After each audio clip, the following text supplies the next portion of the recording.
Yeah. Welcome to the show where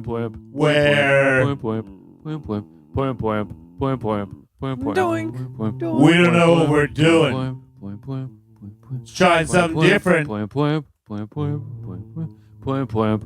to regret it. But hey, regrets. We live and learn by regret, right? Wait, is it by your mistakes? I regret mistakes. That counts, right? Yeah. Mistakes are often regrettable. Right, remember that. Lesson learned, right? You look at the night sky. Don't regret it. Thank you. I think I'm about to take a very jazzy nap. I mean, hopefully... Yeah, I'm lost. Hopefully this show... Oh, man. Dink. People that never heard the show on Sirius XM are thinking, you guys have got some pretty big cojones to come in hot like that, because that made no sense at all, and I'm kind of out of here. But what you don't know is we used to play this song, and I would say some trippy stuff because I was always tripping out a little bit, and we can't use that song anymore because we're in the podcast world. So we got the king of tunes over here, Kevin Kraft, who can make all different kinds of sounds. So he made the song with his mouth. Yeah. And it does sound similar to the song, the original, but I guess not exactly the power that one, because it's really a powerful, odd tune. So it works with... Fucking weird. It's a weird-ass song. It is very weird. I don't know. It's like it's an orchestra, isn't it? Because there's a lot of trumpets and trombones and whatnot. I don't know, because I had to listen to it a lot to make that goofy bullshit we all just went through. Yeah. I mean, if anybody wants to hear the original, I can say that it's from the Romper Stomper movie soundtrack. So if anybody has seen that, it's Russell Crowe's first big movie. So he was famous to us in Australia before he came over and gladiated your asses. So that's a tune that I always felt like one of those movie things where, wow, the guy that directed found a really cool soundtrack to make this movie a really powerful movie. I thought it was a great movie. I still do. About skinheads and how stupid they are, but still, it seemed believable and reality based. Like even the fights they had in the alleyway, there was never this Hollywood arm block, big exploding punches. It was more what you would do if you didn't really know how to fight and you're in an alleyway fighting a bunch of idiots. You were just scrambling for your life. So I always felt like it was a really cool movie and a really cool soundtrack that I was using on the show on Sirius XM, and no one knew. Americans don't know about Romper Stomper. So that, and then I would use my outro of Into the Dragon, which I now have. Anybody that wants to check out the movie Into the Dragon, Bruce Lee. It's on Netflix right now. You can listen to it. What's that sound? And you'll be like, wow, does that sounds almost the same. Almost. But once again, it's one of those things where that was a song that I grew up with because I love Bruce Lee, and I only had like 4 movies under my belt, one of them Mad Max and the other one fucking Bruce Lee. So that song was always groovy to me. I was like, man, it's before my time, because I'm definitely into groovy stuff now that I'm older. But when I was younger, I didn't even know who Marvin Gaye was. I knew AC/DC.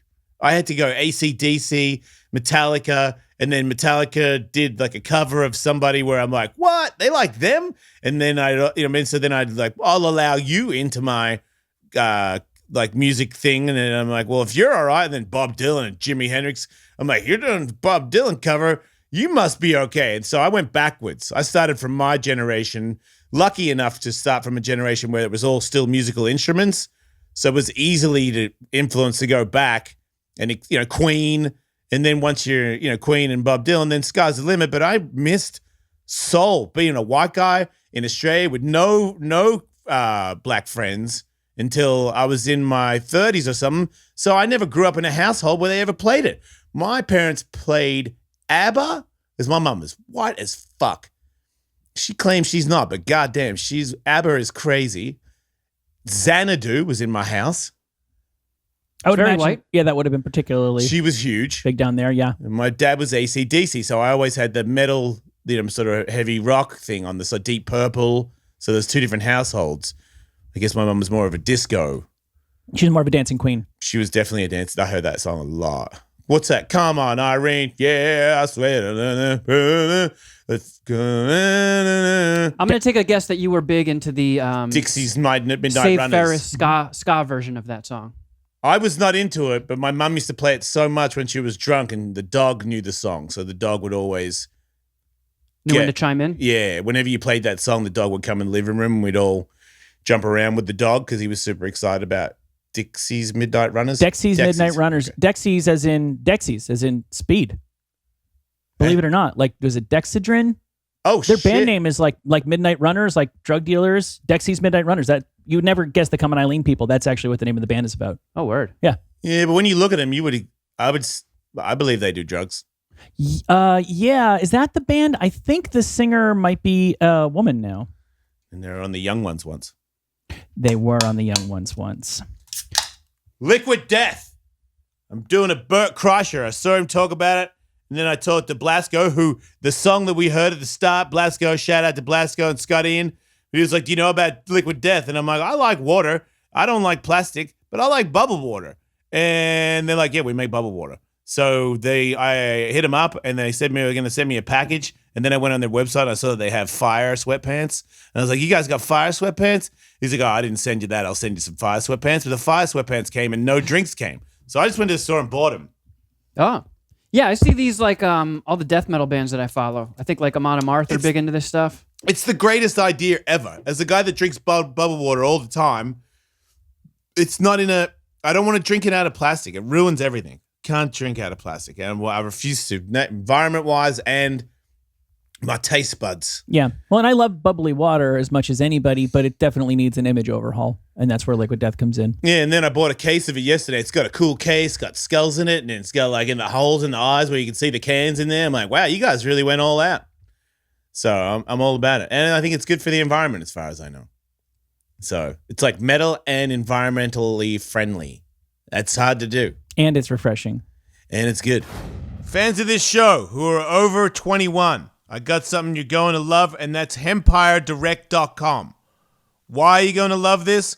Well, they can legally sell you Delta 8 THC in 42 states. Why are you going to love Delta 8? Because it gets you high. It gets you really high.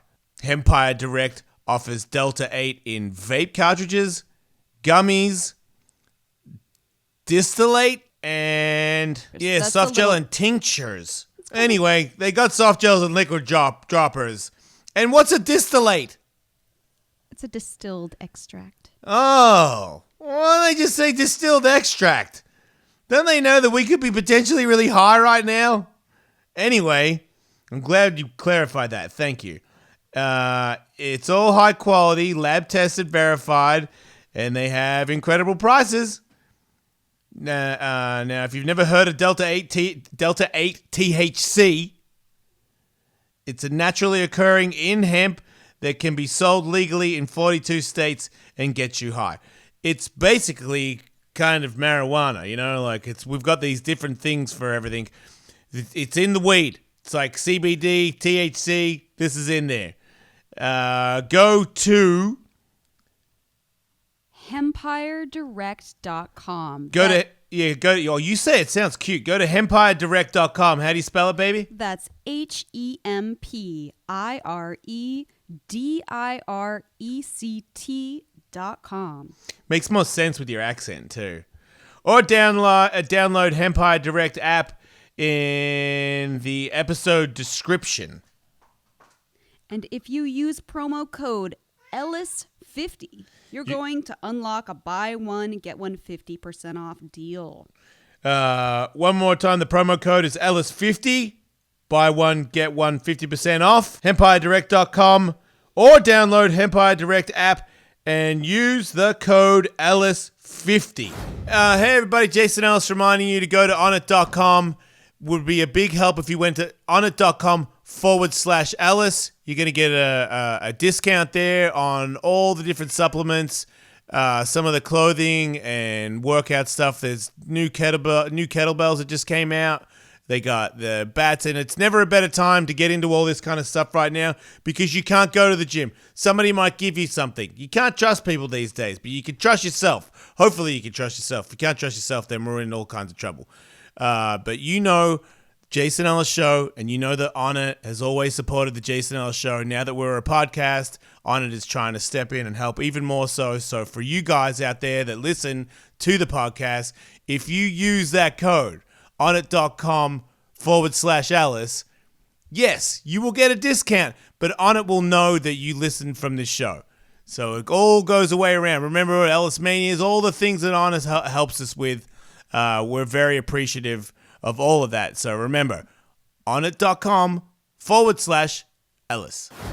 You mentioned that in Romper Stomper you enjoyed it because you enjoy watching people who don't necessarily know how to fight.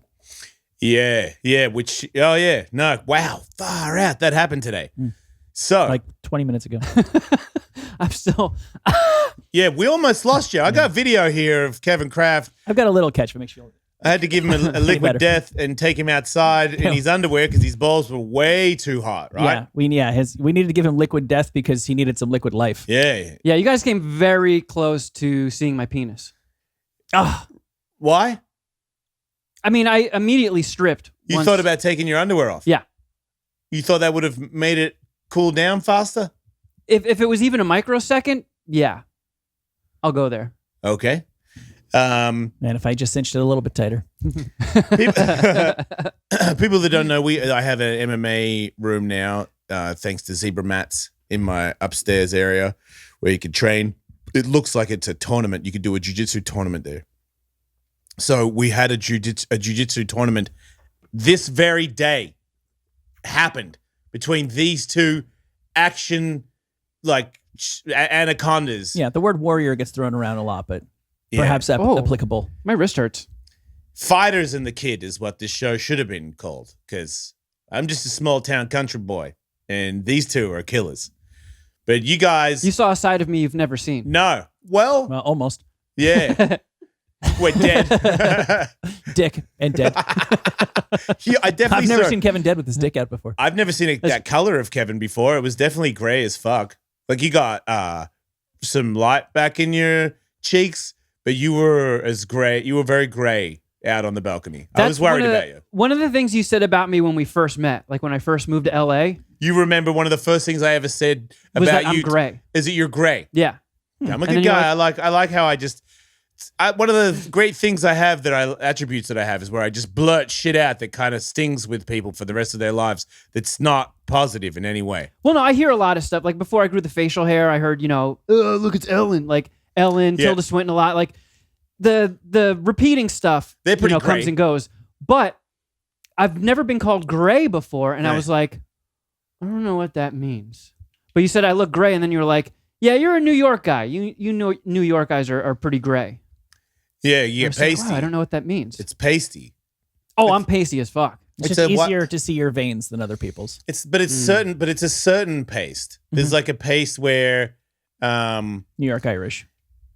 no, because you can have like real white skin and you're not paste. I feel like you smoke weed, you don't go in the sun and you're a white guy, you got a little bit of gray in you. You know, I feel like fucking Luis J. Gomez is Puerto Rican and sometimes he smokes so much weed, he looks gray.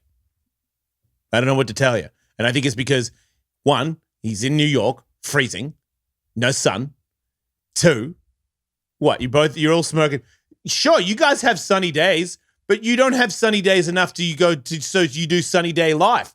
You get sunny No, days I every agree now and with then you. where you'll be out in the park and you'll get some sun. Yeah. But you can't have enough of a routine where you always go out in the sun every day because that's part of your life because over half of it, there's no fucking sun there. Well, and even when it is sunny, I will say in your defense that, especially in Manhattan, but even in the outer boroughs, there's really big buildings. So half the time Blocking the sun. when you're walking down the street, you're in the shade. Yeah. Right. And I even remember, I lived almost 30 years in, New Jersey, New York area. And my skin texture would change for the winter. Like I'd be ashier, I'd be even paler than I usually was. And I was never a big go out in the sun guy anyway. It's just the weather fucking fucks with my bitch ass skin. Yeah. I wonder what the difference is because I know that getting sunlight on your skin, even more so now. I saw some stuff Aubrey Marcus posting about how UV light, and then I saw some other science guy saying about the UV light in your eyes in the morning. So I've been trying to do that to sort of energize my day. If I can get in the morning sun and look at it and get it in my eyes in the morning, I feel like I have more energy for whatever it is I'm doing that day. And then, I feel like it's good for the body to receive sun through the skin. Man, I sound like the fucking ex-president right now. That was good. So no sun on it it seems like you wouldn't flourish as much, but I also feel like if you get too much sun and you're a white guy, you got like skin cancer-y things that you got to worry about when you get older. Or what is the damage of being a super tan guy? I always thought that was Sluggo because he's a Canadian pasty guy who fucking tans all the time, like his whole life. He's in tanning beds, or every time he come to California, he's immediately in his fucking underwear in the backyard and I'm like, what is that? Because he loves to tan. And get a little bit, he's older, but I'm like, he doesn't use, what did he say, Katie? He doesn't use moisturizer? He doesn't use sunscreen. He doesn't use sunscreen. Oh. And he's fucking, I swear, he's like Tarzan the Eskimo. Wait, is that racist? Are we not allowed to say Eskimo? I think it's probably racist two different ways. Oh, God. He's like, he's fuck. He's very native. He's very almost native. Mm-hmm. I've got it, Michael. Hang on a minute. Here we go. No, I'm not going to get in trouble this time. Here we go. He's like a native Indian. I'd like to say you were close. I fucked up again? Yeah. He's like a native Russian? Better. Yeah. I don't know about if it's more accurate or not, but He's like a native Mohican? Not offensive, but inaccurate. you can just say he's like a native. He's like a native, but in the think you're allowed to cold. say that? What's a cold What are you talking native? about? But that doesn't mean anything. I mean, I know, that's why I can't explain it. you're a New Jersey native. What are No. you? I If feel you're like an if you Indian leave- in the cold, Yeah. are you an Indian in the cold? Well, you can be an indigenous Canadian, or He's you like could an be First Nations again, is I believe the phrase that they're throwing around. He's like a First Nation Yeah. white guy. Like he's very. Mhm.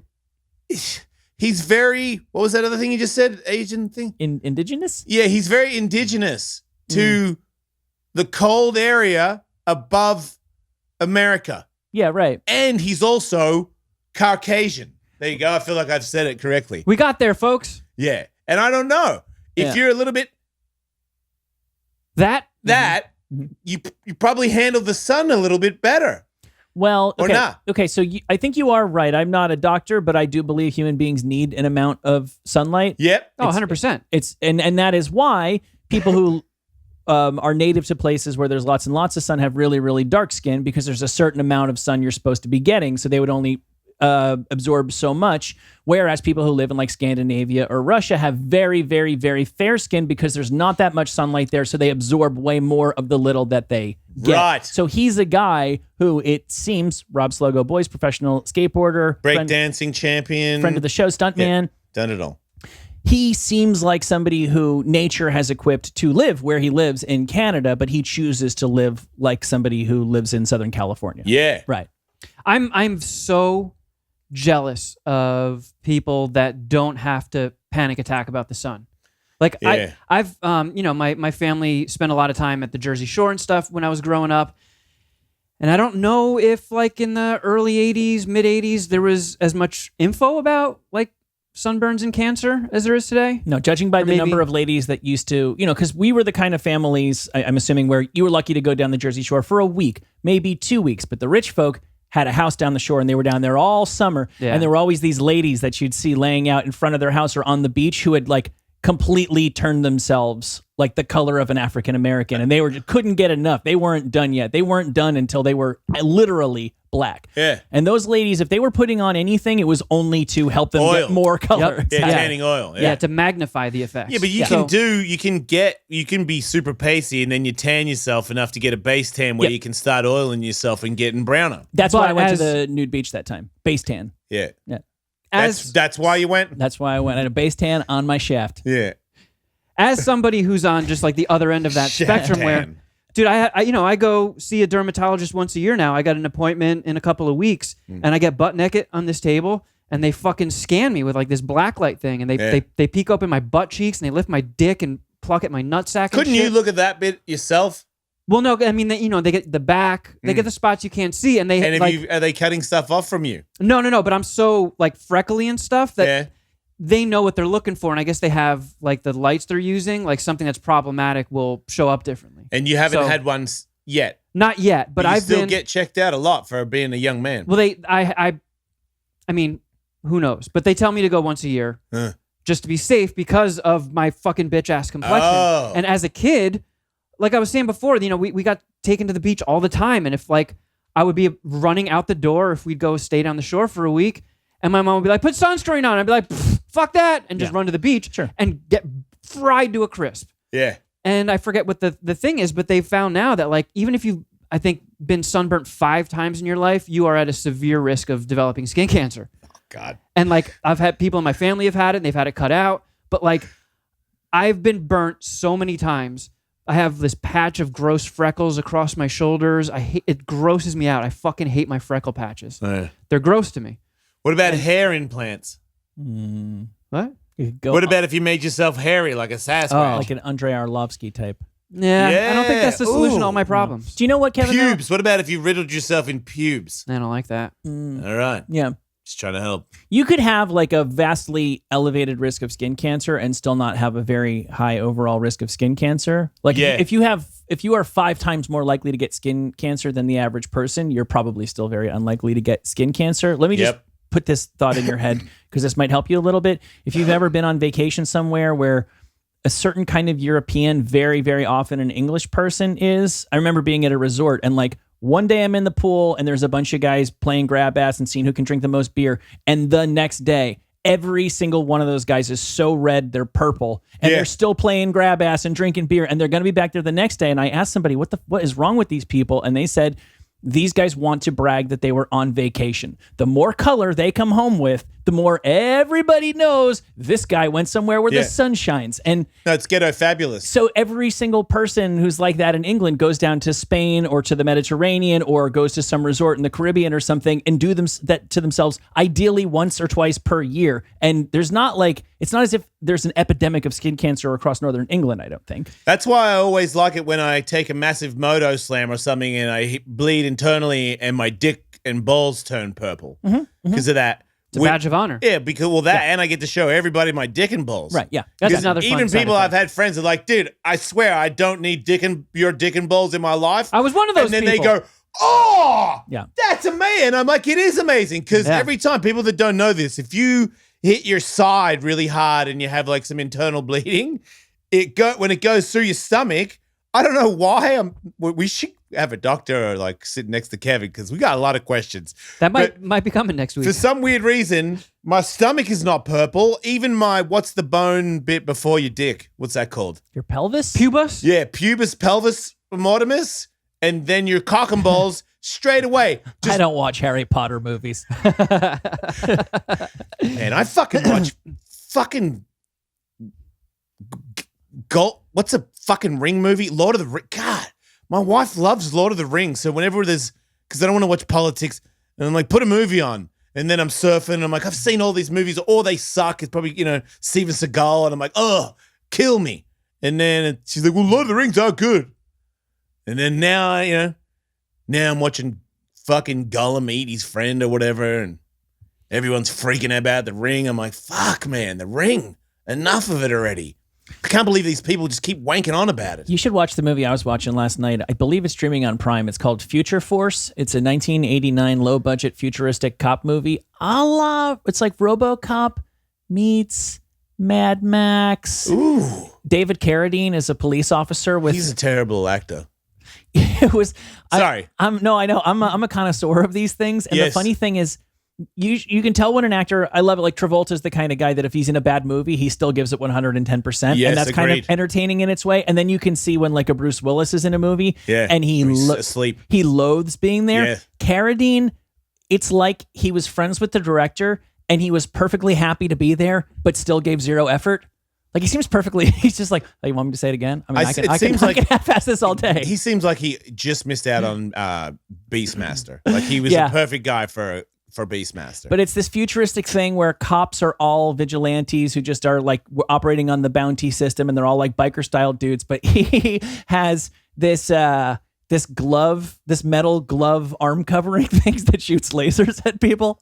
Wait, you're not allowed to do that. That's other people's weapons, right? Yeah, everything from this movie is something else. Oh, okay. Yeah, Future Force, you say? Future Force. Man. What year was that? I think it was 1989. Oh, okay. Yeah, you go yeah, with that, Golden Age. Yeah, Holy fuck. Yeah, man. What a cover. yeah, it's great. There's a scene where a guy is typing something on a keyboard, and it was like they couldn't get an effect for a keyboard, so every time they cut away from his finger, somebody just goes like.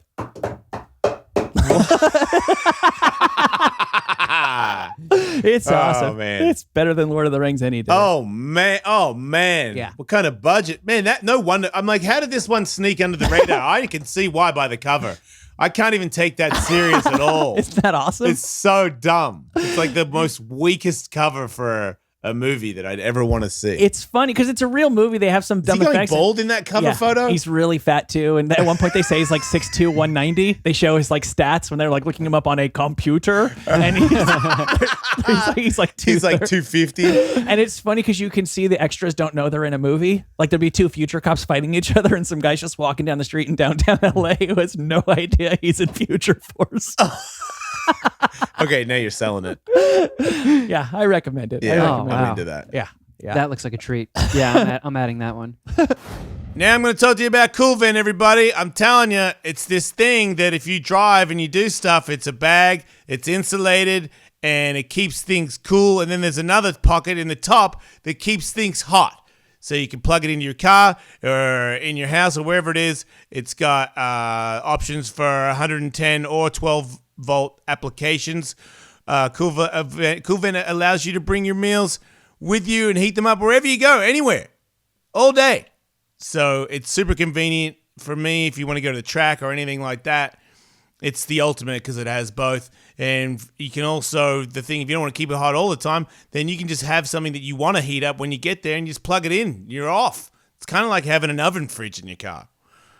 Anyway, Coolvin, what's that thing in the middle again, Katie? Cool-ven.com. If you go there, you can see all the retailers where they are everywhere. And if you order some stuff, don't forget code Ellis when you check out, and you will get a 10% discount. Thank you, Coolvin, for the support of the Jason Ellis Show. Also, Lean Feast, everybody. This is another thing where people say that they're putting on weight because they're in a pandemic and all this other stuff. Well, why don't you just go to Lean Feast, and then you can have all your meals all made. They're low carb, low calorie, so you can stay in shape, stay eating consistently. A lot of people don't know this, but if you eat all the time, you can actually lose weight from that. I know it sounds weird, but if you small portions and you put like 4 meals in a day instead of like 1 or 2 big meals in a day, you lose weight. It's like science. I can't explain it. I didn't go to school, but I know that it works. So these guys have a giant list of food to choose from. So you just you get it delivered. If you go to leanfeast.com, you'll visit and see all the different locations nationwide, so they can deliver stuff, or you can pick it up yourself and you can have these meals delivered to your door, ready to go. Stick in the fridge when you need to eat. You pop it in the microwave for a couple of minutes, and Bob is literally your uncle. Code Ellis again for another 10% discount. Feel better. Do this. You go to the Coolvin, and then you get the Lean Feast, and you're driving around, eating better, thinking better, doing better things. You're better, and you're welcome. So yes, we had Oh my God. Maybe, I don't want to spoil it, but I guess I can. Maybe the loser lost because of the lettuce that is in their larynx. Like, Yeah. do you think that your jiu-jitsu was not as good as it could have been because of your you think you have a piece of lettuce stuck in your neck and you can't breathe through it? No, the majority of it is because I'm as soft as baby shit. Yeah, but let's go But- back to the neck injury first before we go into the jiu-jitsu tournament. You have a neck injury, I mean, prior injury before the tournament. okay, so for people that are just discovering this show, Yeah. I'm what's the thing Do where it. you're afraid of? Don't- You have everything. hypochondria. I'm a hypochondriac. Yeah, okay, that's So- true. Last year, it was probably around a year ago when we were at the studios. I had just eaten a salad and we were like about to go on the air and I'm like, ugh, ugh, like doing that. And I'm like, oh, I can't get something out of my fucking throat. And it stayed like that for like a week or two. And then it went away. And I thought that there was like some protrusion in my throat that like coat hanger hooked a piece of lettuce that was just soggy and hanging there and wouldn't get the fuck off. Yeah. And it started back up again. I'm like, ugh. And I mean, at this point, I know it's not a fucking piece of lettuce. I have nurses in my family, and I asked them, and they're like, "Yeah, it's probably GERD. What's it's like GERD? Gastrointestinal reflux disorder or something. It's something to do with heartburn, and I get really bad heartburn sometimes. Okay. Like to the point where I turn purple. I had an ex almost call an ambulance at dinner one time when we were at Cheesecake Factory. Why? Because some of the things that can trigger it is like pasta. Yeah. So I ate a big mouthful of pasta. And the sensation that I get when it's like really bad is it feels like there's a bowling ball in my stomach that's just slowly coming up my throat. So it's like ripping it apart and tearing it. Yeah. And it's also covered in acid. So it's just searing the inside of my throat as it rips it to ribbons. That can happen every now and then from eating pasta. Yeah. And you still eat pasta it a gets lot? so bad. Well, it can get triggered by like, I don't know, bread. Like I just bite something.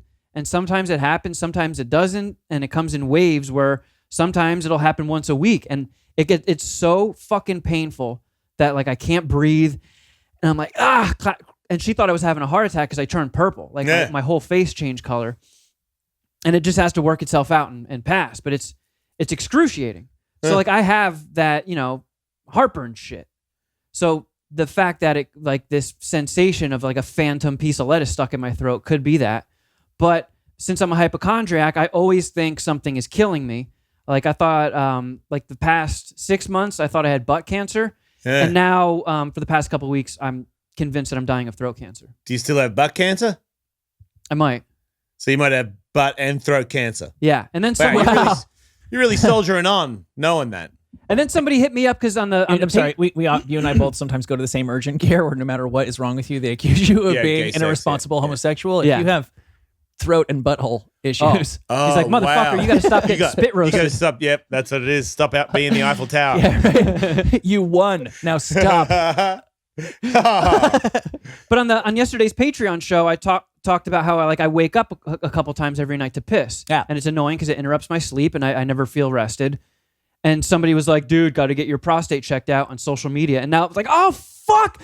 Now I have butt cancer and throat cancer again. Uh-oh. It's the triple threat, the throat, dick, and butthole. Damn, girl, calm down. So let's say maybe you're off and you don't have throat and anal cancer right now, and you just like you've got like a sore throat from acid reflux or something like that. Yeah, you've got, what do you got? A glob, a GERD, a GERD, just touch a GERD. You got a GERD. Is there like a thing that you can take that lowers your GERD levels? From what I've seen, it might be like a psychosomatic thing, like something that's not even there. Your brain is just creating. In your mind, you've got a GERD? And is it really a GERD if it's in your mind? If it's real to you. You're asking the dumbest guy in the room. I don't know. GERD, throat, thingy. Shag my friends tonight! They could drop that fun little camera down there again. They're always happy to do that in my experience. I wish we had one so that we could do it on here. I would love to. Stick it in his neck and tell you what it is. Last time I did it, they put me under for it. Yeah. With no advance warning. They're like, this is the guy who's going to be. They're like, this is the guy who's going to be knocking you unconscious. And I'm like, I don't, because I'd done it once before when I lived in New Jersey and I was awake the whole time. I actually you drink this barium. Oh yeah. I think it is, and you can literally see the X-ray, the white like milk of magnesia looking shit fall down into you. And I thought we were just going to do that again. I was weirdly looking forward to it, and they're like, no, we'll see you in like 10 minutes. Even better. Yeah, right. So no, I don't think we ought to be administering that sort of procedure here in the studio.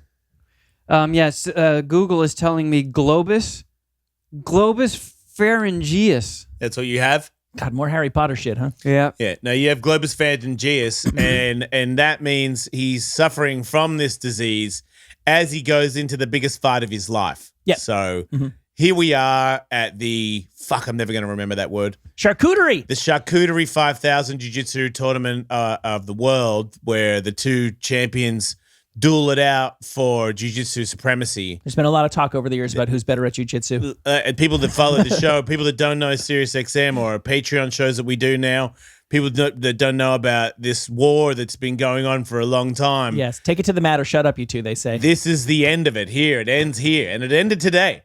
And we can see what happened because it's at first when we started, obviously I showed the competitors how much meat and cheese that they could win by winning this championship. So Quality, it was a quality big deal. cheese, yeah. Yeah, we got it from Whole Foods, so you know it's good. So I tried to, because they both have no submissions, none. So I said, guillotine's super easy. Here's how you could do that. So then they go. As soon as they start going, it's apparent to me that Michael is stronger than Kevin. Oh, yeah. I believe that they both sort of lock and they start pushing each other. And within a few seconds, Michael seems to have got more weight on top of Kevin. And They Kevin, talk about that all the time in the UFC.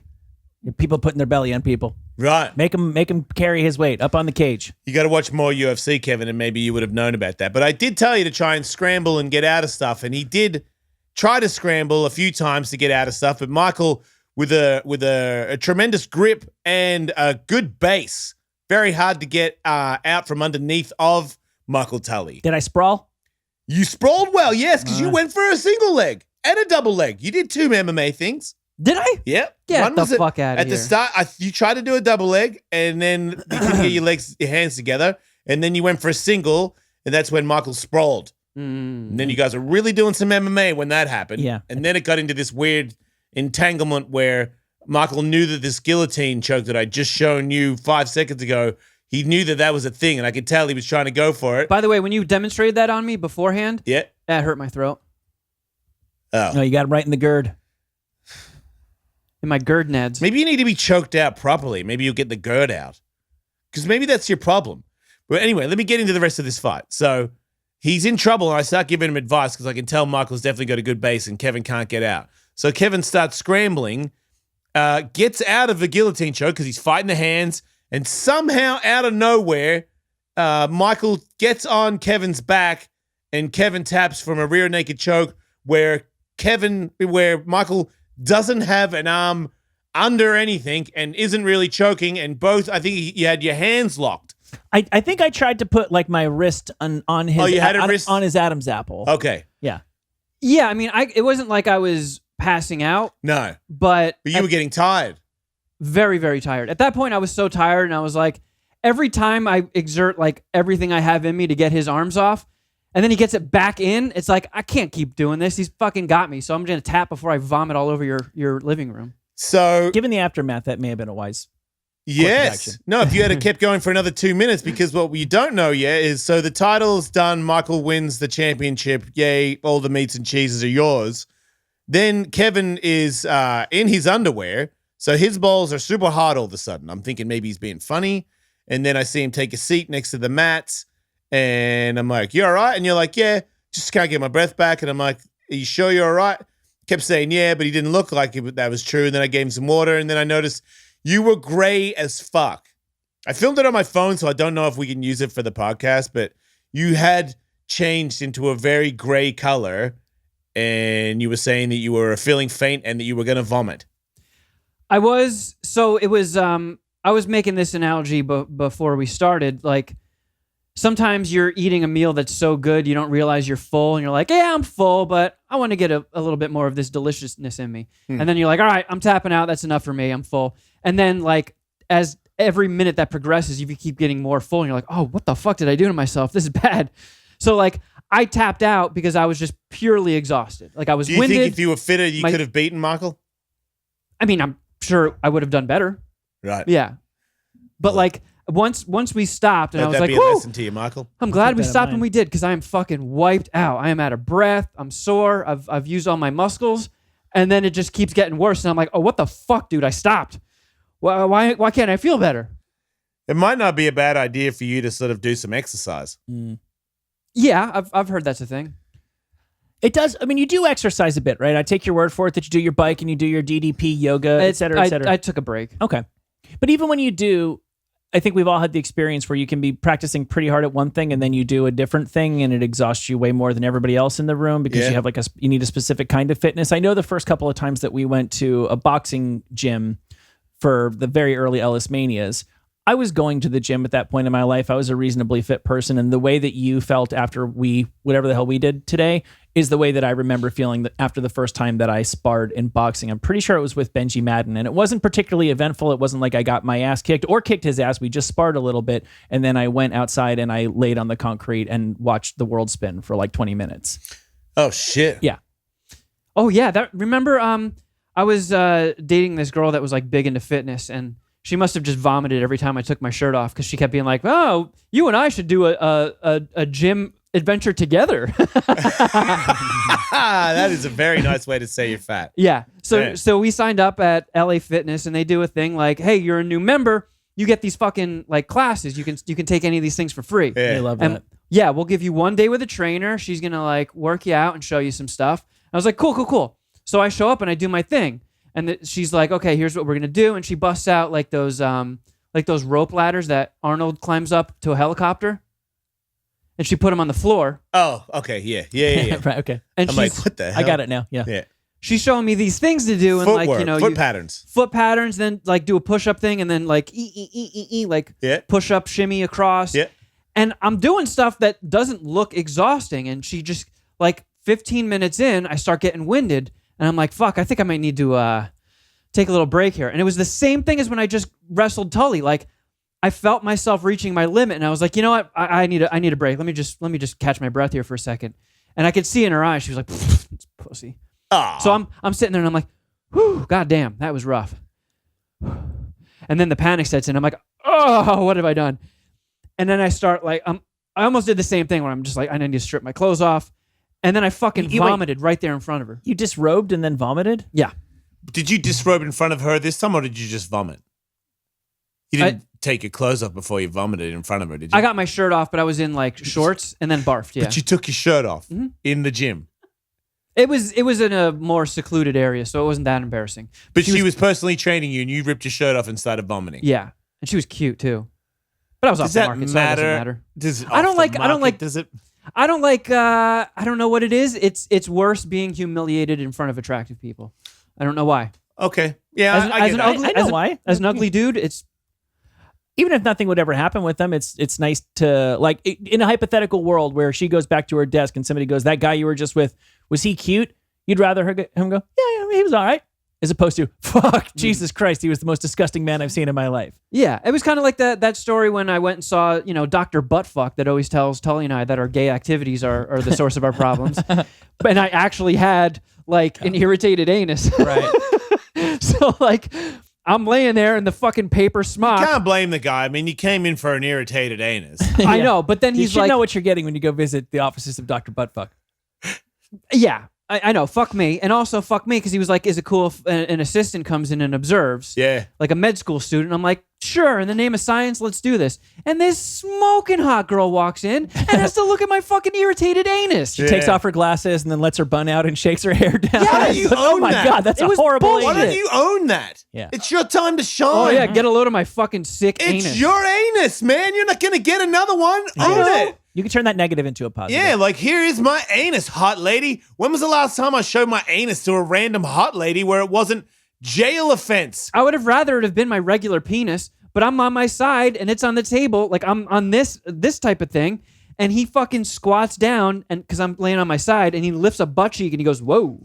You know what you got to do? You know what you got to do? You got to show your anus to more people, and you've got to work out more so that you don't get dizzy and all that. Because it's if you worked out more and did more stuff, then because every time I get hurt and then I go back into the gym, usually that first day back I vomit because I'm not fit enough to do what my brain thinks I'm fit enough to do. Yeah. And then I'll do it. Actually, to be honest, I'll do 3/4 of it, and then I'll go into the alleyway and throw up. And he's like, "Oh wow, it's been a while, huh?" And I'm like, "Yes, it's been a while," and that's me that goes all the time, and you don't go at all. No. So if you went a couple of days a week, that would go away, and that means it would for go sure. away for all other things, like in case homeless man is chasing you home, Yep. you could jog him out. instead of being worried that if you go, if this guy really has the thirst for getting a hold of you and whatever it is that he really needs from you, because I remember there was a guy that was chasing you the other day, and you got away, right? Yeah, because he didn't chase me very far. Right. What if this guy? There's homeless guys with gas. They can run. And what happens then? What happens if they get to you and you're completely gassed when they get there? I'm his for the taking. So you gotta train. And you should be training here all the time. There's a lot of things I should be doing. All right, there you go. I keep trying. I don't know why, but I keep trying. I know. I mean, you guys have seen me fit. I just thought that you today, looking that pasty, and for me to be worried about you guys grappling for like under 2 minutes, and you're not 65 or 400 pounds, that you should. I know. That would be a wake up call for me. I'd be like, like Robin Quivers, too fat to get out of the building, a 9/11 thing. Do you know that? Like, no. She had to go down the stairs, and she said she felt like she couldn't get there because of how big she'd gotten. Yeah. And when that was all said and done, she fucking lost a bunch of weight because that was her wake-up call. And I feel like for you, because that one just tells me if you're so tired from doing that, then you're going to be, when you're 70, it's going to be hard work just being alive. Yeah. Well, I mean, because I've participated in Ellis Manias in the past. Yep, and you sprinted on people for long periods of time. So you can train yourself to do this. My first Ellis Mania, I did get in like the best shape of my life. Yep. I had abs, I had pecs, and why not do that again? I tried, and that's when I fucking tore my stomach or whatever. Oh yeah. But like, right. But then I fought Will Pendarvis. The jiu-jitsu champion Michael over here is like, good for you, little buddy. A few years later, I fought Will Pendarvis, and neither of us trained, and Will's also a bigger guy than me. Yeah. And nobody thought I was going to make it out of the first round, so we made a bet that if I lost in the first round, I would have to eat onion rings off of a man's penis. And Tough show. And then we got a 5-minute first round for that match. And you made it. I did make it, but by the end of that fight, and we went into the second round as well, but I was so exhausted by the end. My lungs hurt for a few days. Will had to have an EMT come in and give him oxygen and shit. So, like, I feel like if you're he did? Yeah. I didn't know that. Yeah, a guy came in with an oxygen mask, like, right in the ring, I think. But, like, the two of us, like, we don't exercise a lot. For some reason, I'm still kind of skinny until I take my shirt off and you see all my fucking hot dog It's not that rolls, bad. but My God, stop doing that. You're not that bad. You're out of shape. You're an out of shape normal white guy. You're not obese. You're not. But I got jiggly tits. You got a little bit, dude. I feel like the stats are pretty bad, dude. I think half of America is obese, not bitch tits, obese. So now that you have bitch tits, you're still in the category that is one fucking down from the bad guys. You're still out of, those crazy diseases that you get in your 40s because you're so fat. So that's true. So yes. Obese. Sorry, I'm not trying to shit on people for being large. I know. Look, I'm an addict myself. I understand. I'm not trying to shit on anybody for it, but there are as you get older, death starts to come into play. Like I can do whatever I want. I feel great in the morning, no matter what I do, and then you don't. It's a reminder. Yep. And if you can't run and you feel tired, I don't know how it works when you get to 70. I've never been there, but I've got to assume that everything you're doing right now when you're 70 is fucking 100 times harder. So if it's hard to run when you're 40, you ain't fucking moving when you're 70. You're just sitting there. Mm-hmm.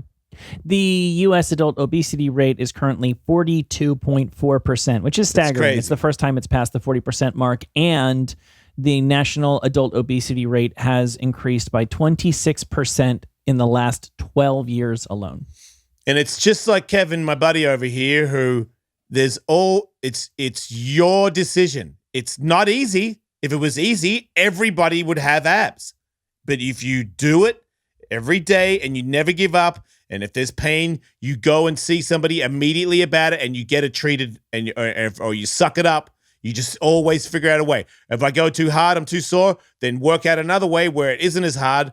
Do something every day and you get a little fitter. You don't have, if you're like your abs sore, don't do fucking crunches. There's still 1 billion different exercises that you could do every day to get yourself a little fitter so that you're a little healthier, a little more creative, and not so bummed out about your body, because you really shouldn't be. Your body is like on the scale of bodies. You're doing great, dude. Really.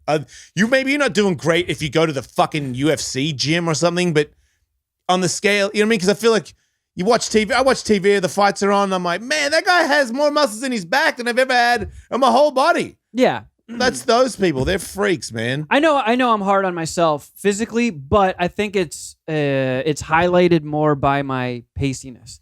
Like it's one thing if you're like a fat guy or if you're chubby, but if you're chubby and just pasty, it's exponentially worse. Right, you're it's saying so much that grosser. a fat tan guy versus a fat pacey guy. Fat tan guy is way better.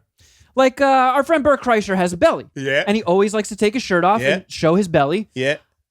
I think Bert Kreischer looks better with his shirt off than I do. That's incorrect, but isn't that funny? Because Bert Kreischer he ran 1,000 miles last year, and now he's going to try and run 2,000 this year. He runs on a treadmill every day. Yeah, he's a committed dude. But I don't understand. Like, I watched him lift weights this morning. He has no biceps. He's a large. He looks way worse than you with his shirt off. All right, but I think way worse. But he can outrun the shit out of you. Oh, of course. And I think if Bert and I were He standing, would beat you in jiu-jitsu because you would tap in 2 minutes from.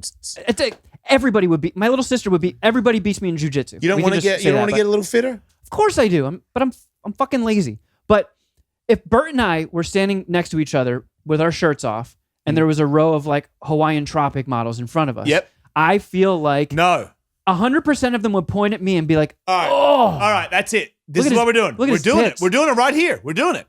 Photo of you with your shirt off.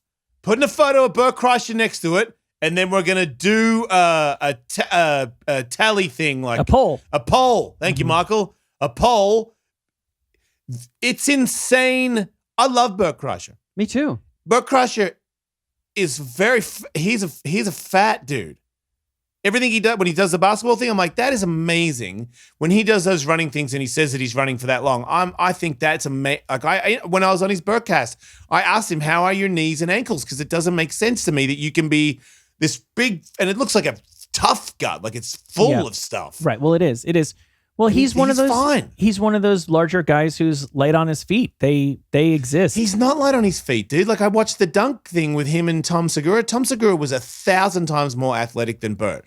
Bert was really bad, but I think maybe he's more resilient, maybe because obviously Tom's body exploded and Bert's didn't. But before Tom exploded, Bert maxed out on a 9-footer and Tom fucking dunked a 9.5 like it was nothing. Yeah. I'm thinking of like, remember Jackie Gleason from the Honeymooners? Yeah, he was a guy, he was a bigger guy, especially by those era. And I don't know how well Jackie Gleason played basketball. He just moved a little bit more fluidly than what you think for a big guy. I had an uncle who had been like a high school basketball player before he fucked up his back. And he was like a fat guy, but every now and again he'd go, "It's super unk," and he'd come running and he'd jump over the side of a above ground pool. That's the kind of light on the feet Chris that Farley seemed to be pretty light for a giant man. That's what I'm saying. And obviously Chris Farley, even when he was lighter, when he was on SNL, was bigger than Bert is now. Yeah.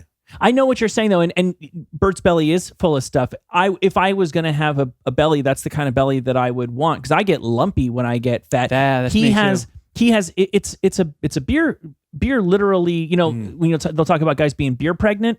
I had a high school biology teacher explain it to me one time about literally where the fat sits in your stomach from beer and I guess from Tito's vodka. And so I agree with you. I find Bert more attractive shirtless than I find you attractive. Yeah. Oh, really? Yes, for sure. See, I think Bert has an aura about him where you've like come to love his whole vibe. No, if Kevin woke up with that guy's gut, you would be sadder than you are right now. Oh, interesting. Because I think that Bert carries it in a way where you can't tell that he's lumpy, but he's lumpy too. Like you think you're all lumpy and shit because you get a little out of shape. Motherfucker, I follow Bert. I watch him on the treadmill. He is fucking shaking and giggling like this shit is. He's got fat in his armpits. He's gonna get mad at me. He's way fatter than you. This is an insane conversation. The only way he wins is because maybe his photo. I'm saying aside from the fact that maybe everyone knows Bert Kreischer and they don't know you, so they're gonna vote for him. So that's not fair. But if it was just two guys that no one knew, who's better looking, this guy or this guy with their shirts off? You've got to be joking me. In my opinion, you've got to be joking me. I mean, just right here, you're outvoted. Yeah, okay. Put it to a poll. Okay, 'Cause Katie, you're a lady. Katie. Be honest. Yeah, be honest. You know I have thick skin. She do not have thick, thick skin. thick, lumpy, pasty, gray, Itchy, brashy yep. skin. Okay. Thick skin in this that I can take criticism. All right, here we go. Get ready. I would find Kevin more attractive. Yeah, it's insane. More Bert for me. And You me, go apparently. you go in on the way down. What are we doing here? He goes, he's Santa. I mean, I'm not if you're into fat guys, then that changes it. But I'm saying just the standard of like what is an attractive guy. First of all, you're like fucking 10 years younger. He's going bald. Man, shit on Bert Kreischer. I know. I wasn't I'm not trying to to shit on Bert Kreischer. I'm just trying to get you to see that you're what I wish we could call Bert. You're way hotter than I'll Bert. just say I agree with you, so you stop dunking on Bert. I know, right? Because like this is gonna. I know. I'm gonna ask Cass to like cut out some of this stuff. I'm like, I don't want to shit on Bert. He's great. Well, listen, it's clear that you're trying to offer all sorts of helpful advice to Kevin, and he does not want it. So perhaps we can help some other people. That's what we're here to do, Michael. That's help right. People may not know this, but from our long-running radio show, we've helped thousands of people. People who have nowhere else to turn, have reached a crossroads in their life that they can't figure out on their own. They reach out to us and they send us letters, and these are definitely all letters that were sent to us and not to Dear Prudence. These are real listeners of the show who just, they don't know what to do and they don't know where to turn, and that is where we come in with a segment called Helped. Question number 1. We still have an email address, don't we? Yeah, we do. Do we? Yeah. Submit, that's cool. Submit to Ellis@gmail. Oh, I told people that's not a real thing anymore. Oh, it's real. That was the nice thing about never getting like a listener dedicated email from Sirius. Yeah. We had to make our own, and they can't take it away. Yeah. So submit to ellis@gmail.com if you would like to reach out to us for any reason, or if you want to be featured on a future edition of this segment. For now, question number 1. This is a tricky one. I work at a small nonprofit of about 20 people. Our president is a big personality and often tries to treat employees as friends, whether they like it or not. She makes jokes that are highly inappropriate, and she bullies our more timid employees. Last week, she took things to a whole new level. In an attempt to scare a female employee who's previously been the victim of some of her bullying, she snuck up behind her and planned to give the employee a soft tug on her skirt. What actually happened was that the employee's skirt came off her waist and exposed her underwear. Oh. Immediately afterward, the president repeatedly told the depantsed employee not to tell anyone. Would it be wrong for me to tattle about something that didn't happen to me, or should I just butt out of what is not my business? See, I'm not a fan of double standards, even though I know they're out there. But if a guy Yeah. pulled a lady's skirt off and now she's down to her underwear and he goes, don't tell anybody. In the workplace. In the way, yeah, good, thank you, Michael. Yeah, you know what? I don't know. What, like at a bar, like I don't know which one you can fucking add to it. At a tennis game, you can't fucking do that to anybody, anywhere. Okay, unless I pulled my wife's skirt off in the bedroom, then that scenario, I believe I'm in the clear. All the other ones, no. And then there's, do you want to be a rat? And there's certain places where being a rat, you can't do it. You have to go down. But you're not. I'm assuming this is, you have a president, you have a workplace, this person has a skirt on. Doesn't seem like it's too bone thugged in harmony. Yeah. And you don't really need to keep it real. People are going to find out that you're a rat about a fucking sexual harassment. Yeah. So I am 1,000% on ratting her out. I See, believe that she needs to get it. I'm a big believer in an eye for an eye. So I say, Oh, next time the boss is like making a big speech to the workforce, yeah. sneak up behind her and fucking pull her pussy out. Like, make sure you get both waistbands. How do you pull a pussy? Oh, you're saying make sure you get the panties and the skirt. Yeah, use both your index fingers and hook in both waistbands and go frata. Can you actually do that to somebody? I think a lady's butt like stops it from coming all the way off, right?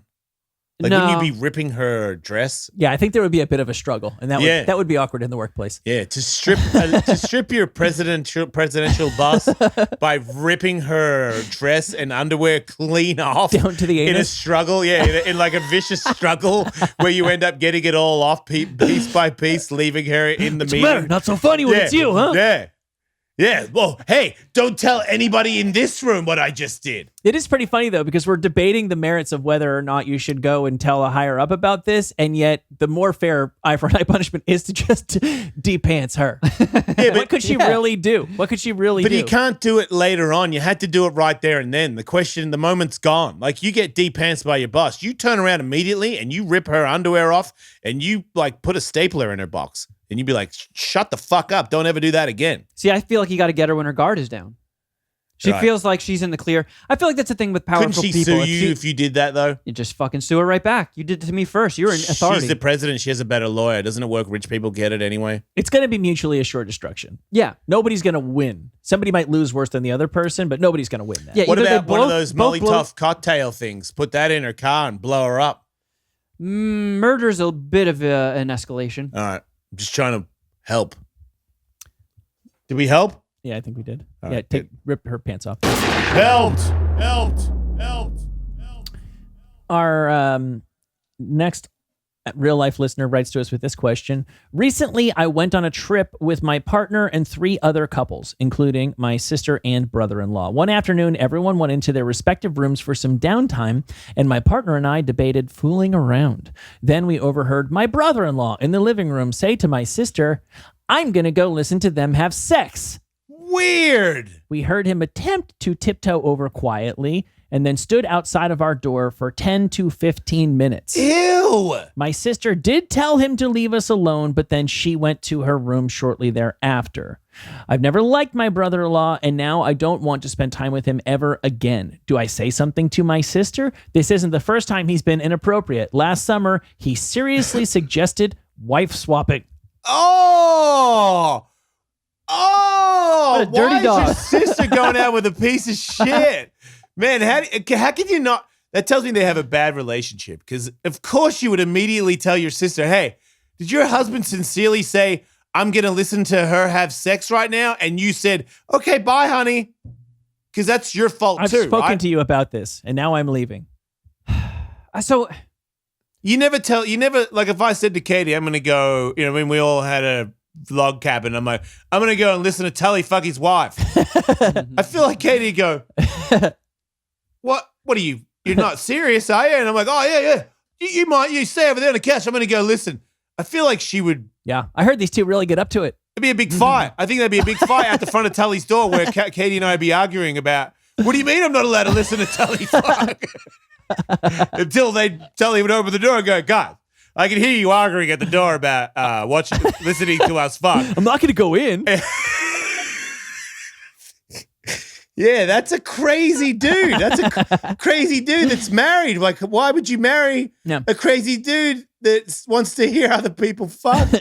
That's a crazy thing to do when you're an adult, right? It's a crazy thing, but how can you be that crazy? Like, going through the process of where you end up married to somebody, I feel like you catch little glimpses of things. Man, even worse, Katie's got a sister. Katie, I'm going to go and listen to your sister fuck.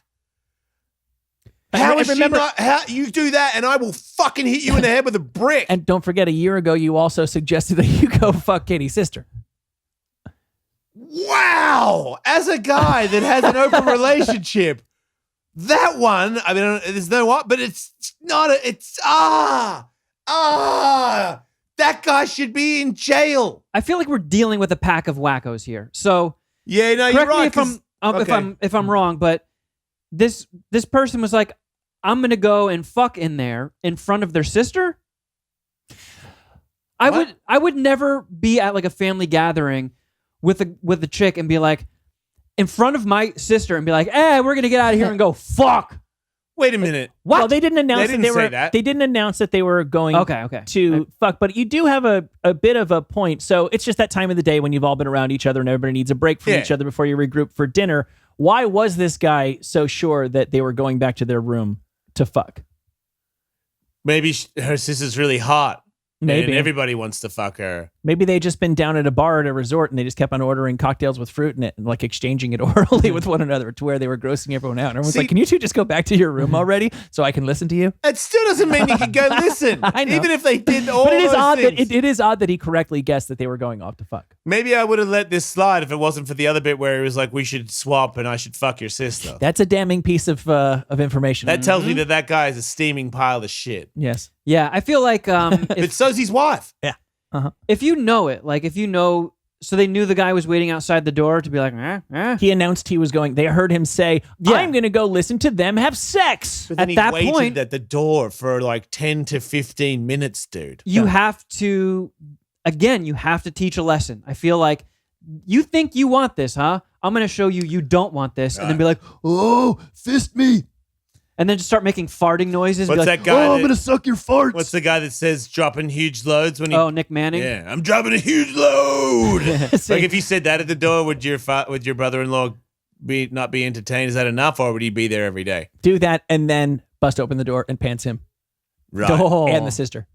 right. Because she's got to learn a lesson as well. A lot of Or lessons need what to be about taught. this? What about you drop a huge load and instead of on her, you drop it into your hand and then you open the door and you fucking Spider-Man him for being at the door listening? That's a very well taught lesson. Isn't Yeah. it though? Yeah. Because that, all of a sudden, it's not funny now, is it? No. Now that my jizz is on your face, That's when swapping gets real. you don't think it's so funny anymore listening to me have sex with my wife, right? That's the only way people like that learn. Right. Yeah. That's why. Like that person is not going to be shamed into changing their mind or realizing the error of their ways. Yep. They're only going to learn by getting something they thought they wanted and turns out they didn't. Like a I didn't pris- want to get Spider-Man. A poop water pistol would be handy. Like, you know how sometimes I think in prison they put poop and urine in a thing and then they throw it at the guards to get at them or something? Yeah. Very Like, mean. Yeah, but if you say, I'm going to listen to your sister fuck, Yeah. and then your sister squirts through the door diarrhea and urine out of a water pistol, and he's like, what was that? And it's diarrhea and urine. You can't fight them for that. Isn't it illegal to sneak around on people and listen to them have sex? Probably not, right? Perhaps is not that the a peeping listening Tom part. thing? It's really odd. Are you a peeping Tom if you can't see it? If you you're- just hear it? Oh, yeah. If you were outside of some stranger's house, like outside their window, and you couldn't see, but you were listening to them Yeah. have sex, I'm sure that's covered under peeping Tom. It's a weird thing when you're In the same house. in the same house and you're allowed to be there. yeah. I still think you could make the case, particularly when you have intent of the guy going, I'm going to go listen to them have sex. Would it be inappropriate to say, I just heard what you said and that's inappropriate? Or you could FaceTime him while you finger your butthole. Oh, fuck, we did it. Yes. Helped. Big time. Big time. Big time. Question number 3. My wife and I live in a small apartment at the back of our landlord's lot. They're a sweet, retired couple who have been very kind to us. The back door of their house faces our front door, and we walk past it when we come and go. One morning, we decided to take our dog on a quick walk before leaving for work, which we don't normally do. When we returned, as we came back around the back of the landlord's house, we caught the man with his pants down, apparently having sex with his dog. Oh, man. He very quickly stood up, pulled up his pants, and acted as if he was just tying his shoe or something. We said good morning and quickly scooted back to our house. My wife and I both Good morning. asked the other what we saw, and we were in agreement that it was definitely him having sex with his dog. Wait, they saw him inside the dog? I think it is fair to assume Like they that, saw a pumper too? that may well have been the case. Should we just move out quietly? Do we stay and pretend nothing happened? Do we confront him directly? Do we tell his wife? We are afraid, they love their apartment. We're afraid we could get kicked out for speaking up. You know what? Oh, that's true. Because if he was porking the dog, any sort of, I was going to say, put together one of those ransom notes, like where you cut out letters from magazines. And Yeah. it's like, you fuck dogs, and like give it to the wife or something. Yeah, that But then it's like, probably narrows it down. Like, I know those two saw me fuck the dog. How about, hey guy, how's this? I don't pay rent anymore. Oh, yeah. I mean, was the dog yelping or anything? We don't know much about the dog's state of mind. It's his dog, though. Yeah. I mean, that's illegal, right?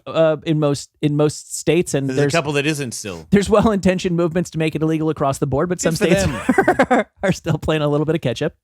Yeah, I don't know. You gotta. I feel like if you're a pet lover, that guy raped the dog. Yep. So For sure. if you don't call the authorities, then he's gonna keep raping that dog, and your concern is your apartment.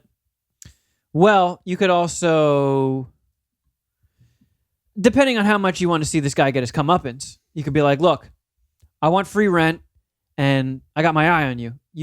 You park your dog again, I'm telling everybody. It's his dog. He lives in his house. He can fuck him all the time in the house. You Yeah, gotta but get then he that could get dog caught by out the of there, wife. dude. What? You got like caught by the wife. Oh, well, you could. Steal the dog. Here's the thing. Yeah, exactly. Because being convicted of having sex with it's like a paternity suit. When somebody files a paternity suit saying this is your kid and you need to support it, as they say, nobody really wins a paternity suit. You might lose, but even just being slept with one in the first place is a really big problem. When word gets around the community that this nice young couple that lives in their backyard has made a credible accusation that this guy fucks his dog, that's pretty bad all by itself. Yeah, good so point. Abduct the dog, get it out of there, tell him you're not paying rent anymore, and let him figure out how to make all that work. Nice. Once again, No. very helpful, Michael. Thank you. Helped. Our next question, my brother, I like helping people. John, we're very helpful. Feels good. My brother, John, married Kim last year. She's a perfectly nice woman, but at the wedding, her mother got catastrophically drunk, sexually harassed the best man, and then got into a fight with the best man's wife, a bridesmaid. Ooh. Man, fighting at a wedding and you're the mother is Yeah.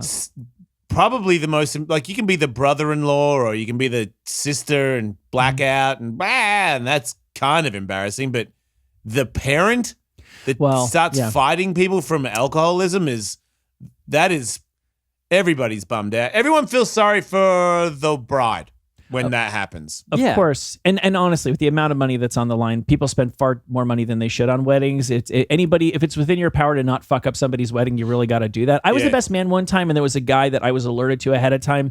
This guy, he's like a relative, had to be related. I mean, had to be invited. Just be aware of this guy, because I took my responsibility seriously. I really wanted the couple to not have to think about anything. I was kind of the sheriff of the thing. And indeed, he got too happy on the open bar during the cocktail hour, and I think somebody came to me and said he was passed out in a bathroom stall. I had to just help get him out of there. So it was not an incident, but it was a thing. The place where I got married, they gave me a helpful word of warning that a week or two before, the groom, who didn't usually drink, his groomsmen had gotten him drunk the morning of, and the reception culminated with this guy basically going from conversation circle to conversation circle, challenging everyone to a fight. No. The groom. It's better to fight everybody if you're the groom versus somebody who's a guest at the wedding. A little bit. Because at least it's just day. you're down on you, and your new wife is obviously really, really mad. The first time I ever got married, You can annul all that. my friends in Australia took acid, and because I married somebody that was against me partying, so we went to bed early, and they did acid, and because we got married in a castle, and they jumped the castle wall. So good. And had a whole crazy thing where one fell out of a tree and hit a power line. All kinds of exciting stuff happened. I didn't get to see any Holy of it. shit. Yeah, That sucks. it was a bummer. You don't get those back. No, and I know, and it was one of those things where it made me realize that I married the wrong person already. Because if you married me, you should have let me take acid and go over that castle wall. That could have been you on the power lines. Yes. I know, right? I love stories like that. Imagine the story I have right now if I had said, you guys, I got married and then took acid and I fell out of a tree and hit a power line. You'd be like, you don't say, but I don't have that fucking story. Thanks a lot, XX executioner. So I imagine if last year my sister got married and it was a big thing. If my mom had behaved in this manner, that would have been fucking shocking. That would be so out of character for my mom that the whole family would have been like, this is insane. This if a woman does this, I feel like everybody was a little iffy about her anyway. Yeah. What is this person looking for here? Was that the end? Like, are they No. just trying to find an assassin? How long do you go before you crack a mum? Well, hold on. There's quite a bit more to this question. Oh, good. Oh boy. Okay, so she's the bride is a perfectly nice woman, but her mother, catastrophically drunk, sexually harassed the best man, got into a fight with the best man's wife. The next morning, when the best man quietly moved tables so he wouldn't have to sit with her, she screamed at him for shaming her and then tried to stab him with a fork. The next day, sober. Yeah. Oh. No so- one on the bride's side even blinked an eye. The rest of us assumed that they were just trying to salvage the day by keeping the peace. But when my brother asked the bride about it later, she said the best man shouldn't have flirted with her mom. Oh, And no. then acted like he didn't afterward just because his wife found out. Yeah, you need to gang bash her. That's not what happened. She said, the writer says, we all saw the mother get out of control in front of everyone. John said, let it go because weddings can get emotional. But then the same sort of thing happened at Christmas when the bride invited us all to their house for a party. This time, her mother tried to set fire to my mother's I dress, kind of like her now. supposedly for flirting with her boyfriend. I'm into her. Kim said it was Is she my really mother's hot? fault. Like, people can't, like, Eva Longoria kind of mother-in-law. Like, how is this? Why is everybody... Oh man. What's with the sexual tension around her? I know she's good in bed as far as mothers of the bride go. I can see why this could be like, oh, she's got to be hot. I'm picturing like Fatty Poo Poo. This is a reality TV train wreck monster. That just goes around hitting on everybody at functions. Yes, just an absolute train wreck. and then attacks you for not going for it and says, "No, I won't marry you." See, I'm between you guys. I'm picturing more like the female gremlin. She's real short, like, right? like she's like a monster, but she's still kind of got a thing. Yeah, I'm with Michael because she tried to stab somebody with a fork, and that guy didn't even get hurt. So I reckon it was like shin level. Like she's a little Ewok turd that's like just flipping out. She's like a chihuahua, but a human. Yeah, Snooki. She's a Snooki. Right. I just picture her running around like that South Park episode, humping things like, oh, Snooki wants smoosh smoosh. Yeah, because then she fought the bridesmaid or whatever, and it didn't seem like anybody had to like really handle the mother-in-law. Like nobody like had to take her down and restrain her. It seemed like when she comes at people, it's not that dangerous. And this guy Michael's married. right. She might be like 2 foot high. I think this guy married into a fucking family of lunatics. Maybe he doesn't know that his wife is half penguin. You know what? I think the wife is hot, and this guy has put up with a bunch of shit just because he's marrying out of his league. And now he's seeing that she comes from a fucking a cuckoo clock. There's a bunch of nuts in the whole family. You got to get out of there and Run. And you know that your wife is, and she's going to inevitably end up at 2 feet tall as well. That's what happens. Yes. So you know what I mean? Yeah. She might be hot right now, but Right. she's going to be a little bowling ball angry pelican in a minute. Yeah. One day it's going to be like the last 5 minutes of Big, just like a tiny little person wearing adult-sized clothes. My advice for this man is to fake your own death. It's the only way out. You could kill her, like Yeah. take her in a boat and put her in pieces like that TV show Dexter guy. Yeah.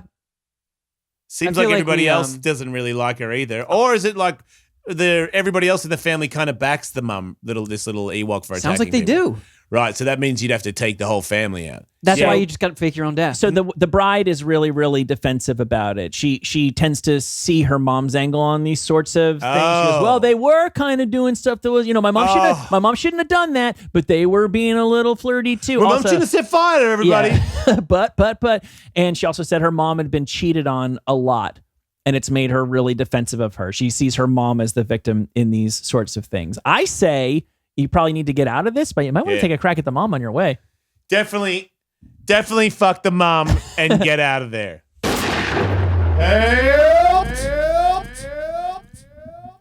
Next question. It sounds like a bad joke, but my cheating husband stepped into the street, got hit by a semi, and died. Instead of going through a very difficult divorce, I have inherited all his assets and am a very wealthy woman. I have Nice. no idea how to deal with any of this. I held a memorial and didn't stay long. I felt like a fraud. Friends told me that his mistress showed up in tears. Apparently, she is a single mom, and my husband was paying for her apartment and her son's private school. Am I crazy to want to reach out and maybe help her? My husband and I have been drifting apart for a while before he died. I can't process anything right now rationally and could use outside perspective. I think that's a great human being to even ask us, the Right. Jason Ellis Show, directly, obviously, what should she do in this predicament? Even to have the thought of you trying to help out this absolute cunt whore. She cheated on, is that his baby? I believe so.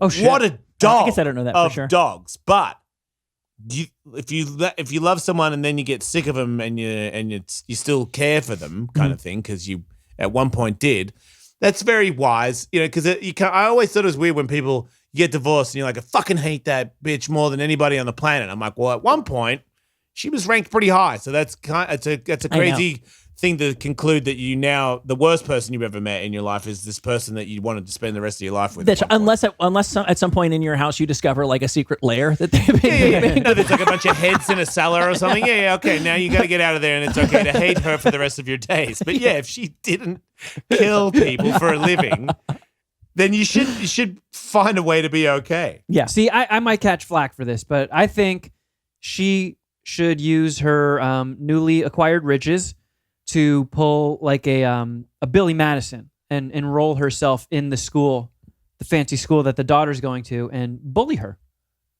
Bully the child. Yes. Her husband's spawn. Yes. Torment her. Okay, so you're going. This lady's asking, should I do something as support this lady because I know what it would be like to be, a home wrecker who made a baby on the side and was getting this secret money, and now I have no money and this baby and the man that I love is dead, and I can't even really tell anybody. So for her to me, to live and die a happy person, for you to even think of this means that you do want to do that.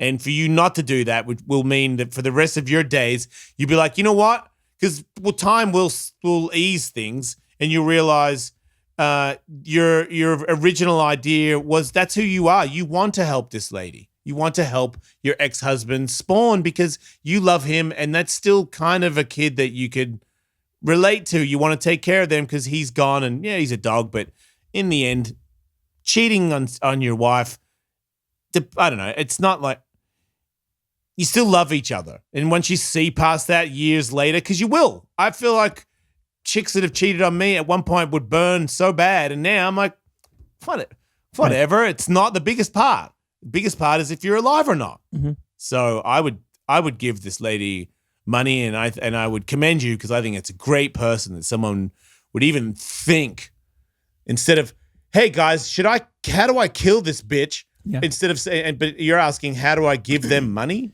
I mean, How do still I give help them the money. Keep the funds going. She'll probably tell you to go spit, Oh, In go the- spit, Riggs. in the immortal words. Thank you. So we have a variety. She That's my might favorite. she might be Daddy Glover, and she might go spit, and then you'll be in the clear. And you offered, and she said go spit, and you're in the clear. Yeah, really. That's a real win-win. You know you've done the right thing, but you got rigsed. Yeah, she just gave you a rigs and you're out, and you know that you're the better person, and that she's stuck broke, and she's, has to deal with Murtar and all that. Let's see. We got time for a couple more questions. I am furious with another set of parents. My 16-year-old daughter has recently told her mother and me, this is the father, that she is pregnant. It happened at a party that was not well supervised, and there was alcohol involved. The boy involved and his family are owning up to their share of the responsibility, but the owners of the house are absolutely infuriating me. They need to admit their share of this burden, as it was their booze and their house party that allowed this to happen. My family is going to have a lot of expenses due to this new baby, and I don't know how much the boy's family can help, so it seems that the party's host should help out, as it was on their watch that this happened. Yeah, I don't agree with that. Like your house, you pay for the baby for the rest of your life because they fucked in your house. Yeah. That's insane. It's crazy. Yeah, that's a crazy person. It's the kind of crazy person that would have a kid underage make a baby at a fucking house party. Like, it all adds up to bad ideas all the way around. You got bad ideas, Mom? Guess what your kid came to the conclusion of? come in her vagina at a house party underage. Once again, bad idea. Seems like they got a lot of bad ideas running in the family. I don't know who's writing this letter, but everyone needs to run for the hills. That's my opinion. Yeah, the guy says, I'm ready to call a lawyer to press the issue. My wife thinks I am overreacting. A lawyer. What does a lawyer say when you come up with that one? On what statute? Yeah. How does it work? That's And insane. what if they fucked the day before the party and that was when the baby was made? Yeah. Like, you don't know that one time they boned. That probably wasn't the only time they boned. Yeah, you need evidence of where the cream pie took place. Yeah. I thought I was gross. Yes, the cream pie. I hooked up one time. I'd broken up with a girl, and then I don't know. We ended up back out again one time, and we got really drunk at some open bar thing, and we ended up like hooking back up in a bathroom of like an Irish pub in New York, and it was a really bad idea for me to get back involved with that. But I don't hold McGillicuddy's responsible for that one bit. Yeah, I was just gonna say that. Imagine if that actually went to trial and they won. Like, you could just go and like cream pie somebody in the bathroom of Can Burger you stop King. cream pieing everybody? You realize if you cream pie them, I think you're in the clear, right? Look, that's where babies come from. I So guess it's if- microscopic jizz. This is gross, but it's still in there that could make a baby. But if you make it come out, does that mean you don't have the baby? in there? Actually, cream pies would be This is part of the only insane. officially approved Catholic birth control, the rhythm method.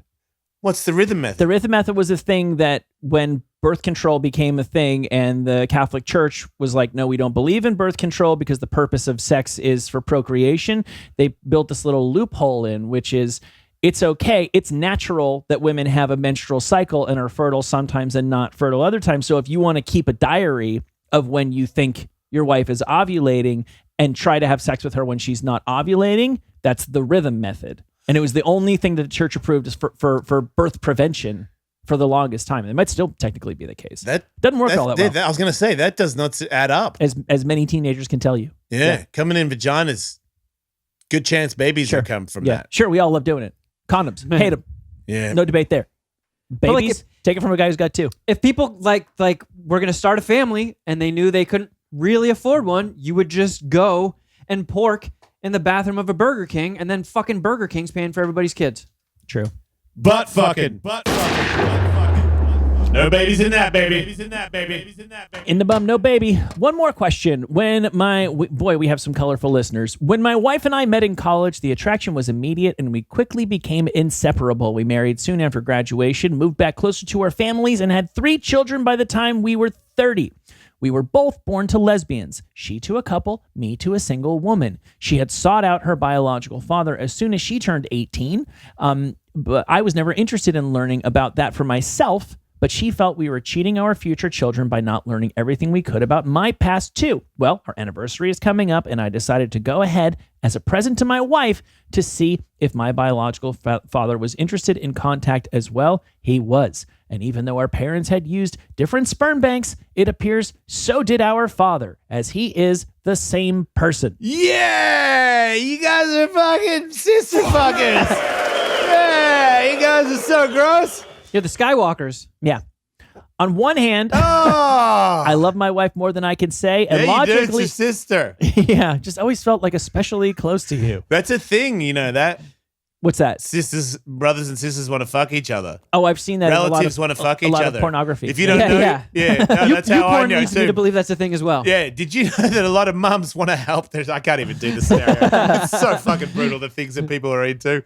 But no, I'm serious. There's supposed to be a thing like if you're adopted and you find this person that you find a connection with. Yeah. It's not the first time this happens where people fuck their brothers and shit, and then they find out that it's your brother and it's too late. You already fucked your brother. That's true. They put You're a Luke. brotherfucker. They put Luke on Tatooine and See, stuck Leia on. Luke fucked Leia. Wait, he didn't. But They in made the out. real, They kissed. Yeah, which means Yeah. if you're in space, Yeah. you fuck. That's a Yeah, Star Wars cream pie. they only Frenched because that movie was PG. Right. Yeah, that was the French part. Then there was the other part where they went in some spaceship somewhere and fucking Yeah. blew loads all over it. Yeah, While they went- Chewbacca was like, "I'm gonna go listen to them have sex." Yeah. Which is different. That's different. If Chewie said he wanted to hear me, I'd be like, Yeah, I'm all right with that. You can stand in the corner, Chewie. Yeah, you Who can cares? fucking open the door, man. Yeah, it's not weird when it's a monster. Cup my balls. Fuck it. This is kinky shit. Chewie's everybody's friend. Yeah, you can never be uncomfortable with having sex with Chewie in the room. Kind of feel cool. No one's gonna come in and surprise you now. No. He's a door guy. Walk out the room, you can wipe your dick off on his fur. That might be going to. That might be where he starts to fuck you up, bro. I don't know. I feel like everything was cool until you wiped your jizz on his fur. Yeah, he might tear your arms off. That's a bad idea. You got to keep. You got to look. Remember, he's very strong. So this goes on a little bit more. This guy doesn't know what to do. On the one hand, I love my wife more than I can say, and logically, what's done is done. We already have children. I had a vasectomy, so we won't be having any more, and perhaps there is no harm in continuing as we are. But I can't help but think this is my sister every time I look at her now. I haven't said anything to her yet, and I don't know if I should or not. Where do I go from here? I'm tempted to burn everything I got from the sperm bank and try to forget it all, but I'm not sure if I can. You can't. Has he fucked her since? He's definitely fucking us still. Yeah. He might be into it more. He doesn't want to put that in there. Oh, I little reckon he's Joe a bit of a Dirt Joe thing? Dirt. Yeah. But I don't think that at this point I would just be make sure your kids don't fuck each other. That's my only, because I feel like you're lucky. How are your kids? Are they okay? Because I heard that's not good. Yeah, are they like cyclopses? Yeah. How many eyes do they Slothses? have and shit like that? I heard it's not good. It can be. It's not. You always might be bad. okay. Yeah. Yeah, 'cause But the Royals did it definitely, for a if while. those kids fuck, Michael, that's going to be a bad baby. That's problematic. Yeah. Right. Yeah. So I feel like as long as you make sure your kids don't fuck each other like you two did, you should be all right. But I don't think you should tell her. That's a burden that you need to carry for the rest of your life. You need to let her out of that. Yeah. Because the scenario and how it all worked, you didn't know. Nobody knew. And you found each other and you made babies and you're happy. Then just be happy and just carry it. You'll be all right. Yeah, I would say Do some kratom. destroy. You know what I mean? Just bury it in there. Yeah. It'd be fun. I think it's I would- okay to be in love with your sister as long as you're not in love with her because she's your sister.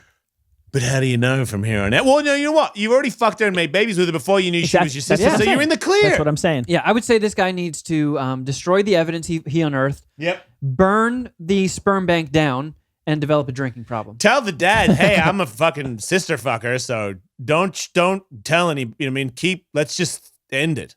Thanks a lot, but man, we gotta go. Yeah. Because I don't want to be the dad that delivered sperm, and then my son that I didn't know had calls me and says that he's making babies with his sister. I don't want to be like, well, let me come down here Christmas and be looking at all my fucking weird ass kids. Everyone needs to bail. Also, what are the odds? I mean, was that guy just like the sole contributor to that sperm bank? There are super donors. And we find Yeah. each other though. And they People gotta be find weird their dudes. relatives If like, and have sex with them. would you guys look at me differently if you found If you were out my that brother and I I've- had sex with you, No. yes. If you found out that I've secretly been making money on the side by just being a weekly sperm donor, and this No. one sperm bank is just full of my cum. I'd only be weird that you made a lot of money from sperm and you didn't tell anybody and you kept telling me how much money you don't make. And then I'm like, wait, this whole time you were raking it in from sperm? I don't care about your sperm. I'd be like, don't act like you don't make money. You're a wealthy father of thousands. Yeah. I see the appeal to if every time I masturbated, it's like, oh, I could have just gotten paid for that. I mean, it's a fucking sweet deal, but I feel like it's a because it's a nice thing to do for people that Isn't it like can't $10? make- I don't know, but like it is sperm banks do help people out. Like people really, really want families, they can't do it. Sperm bank helps them. You make their dreams come true. I feel like sperm bank donors are weird people. I kind of tend to agree with you, but harmlessly weird. I think that there's fancy sperm banks where the guys do get paid a bit more. If they like vet this guy and they go, he's handsome, he's athletic, he went to blah, blah, blah school and he's a doctor now. There's people who will pay extra for the sperm of somebody who has very, very promising genetics. But there's at It's least like a racehorse. Yeah, there's at least one story, if not multiple stories, of a doctor who was working in artificial insemination, and all these ladies thought it was he all was these, doing and it. he was every single Yeah. one of them, and that's creepy. Obviously, that's a massive betrayal of trust. But to me, it just seems like there's just a massive amount of ego. Just thinking, boy, it would be great if there was 1,000 of half me's running around. What about Which more isn't ego? the worst sin. I mean, the other stuff he did is obviously not just a sin, but a I crime. wouldn't want Yeah. my baby out there not being coached by me. I know that would be the part for me. Yeah. Right. Mike Sherry might have the ultimate genes, but he doesn't have the ultimate coach. Exactly. He's not going to know what to do with them. Hey, yo! So it's about time we wrap this up. Before we do, I wanted to touch on something that Brendan Schaub was the guest last week. Yeah. And we had this whole thing planned that we were going to do, and we didn't do it. Yeah, it was a weird thing. We had a lot of stuff planned, and we had so many things planned that one of them slipped through the cracks, and we did all the other things. Yeah, right. Because we So- thought it would be really, really funny. So he was on our show. We had a podcast years and years ago, and it was, pretty modest compared to this because we still had a full-time job in radio. And we weren't trying to be like the Barbara Walters thing where At you made all. people cry. We just asked a very simple question about how did you get where you are nowadays? And he got emotional, and that didn't, that podcast came and went. It didn't really help us a whole lot. And now, boy, how valuable would it be if you had a podcast in 2020 where Brendan Schaub from, Fighter and the Kids is breaking down like, Yeah. boy, who are these hard-hitting new interviewers? And I just got it. Our signals got crossed, and I thought that we were bailing on that, and it's a shame because we had like a plan in place for what we were going to do to make Brendan get emotional. We had certain Right. emotional things that we could touch on with him. I but do we want to also- add that now listening to that episode, Yeah. I feel like we kind of fucked him from being funny Mm-hmm. because when I played the audio of him getting sad about football, Yeah. he started to get sad again. Yeah, And I feel like we were like, hey, come on the show. Yeah. Remember when you got real sad?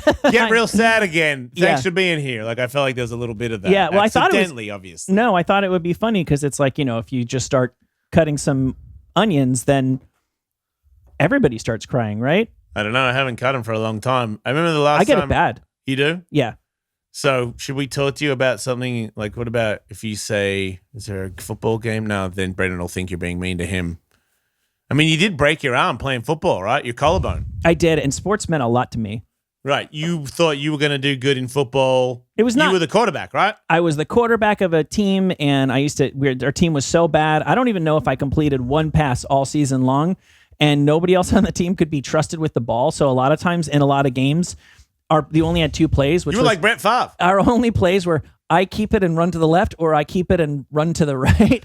I And should mention real quick that Kevin Kraft really hates onions and they make him feel sick. yeah, but not this one. I don't think. You don't seem to be crying. I don't think this has much of an odor to it. Oh, me? Fucking stinks. You smell it? You think so? I hate it. After the jiu-jitsu tournament, this is a really rough day for Kevin, Yeah. and it's all completely Michael's fault. Michael has beat you to the point where you couldn't breathe in jiu-jitsu, and now he is cutting up onions to the point where you look like you're going to throw up. They're really good onions. Are they? Yeah. There's no such thing. I don't. I dice them really fine. Dude, he's not crying at all. He is like completely. You're fine. I usually get it pretty bad. Yeah, the fresh ones are better than older ones. This one's been sitting around a little bit. I think it's the You trying to say something? No. I feel like you're going. Puh. What is that? Puh. Is that like puh? You realize we have to do another show after this. You want to try some? God damn it. No. I make the best onions. No, you don't. No one does. Are you all right? He's getting teary-eyed. I'm trying not to vomit. Oh, there you go. You look pretty sad now. So when you like Yeah, went there to I throw was. that ball and the Uh-huh. guy tackled you, did you get the touchdown?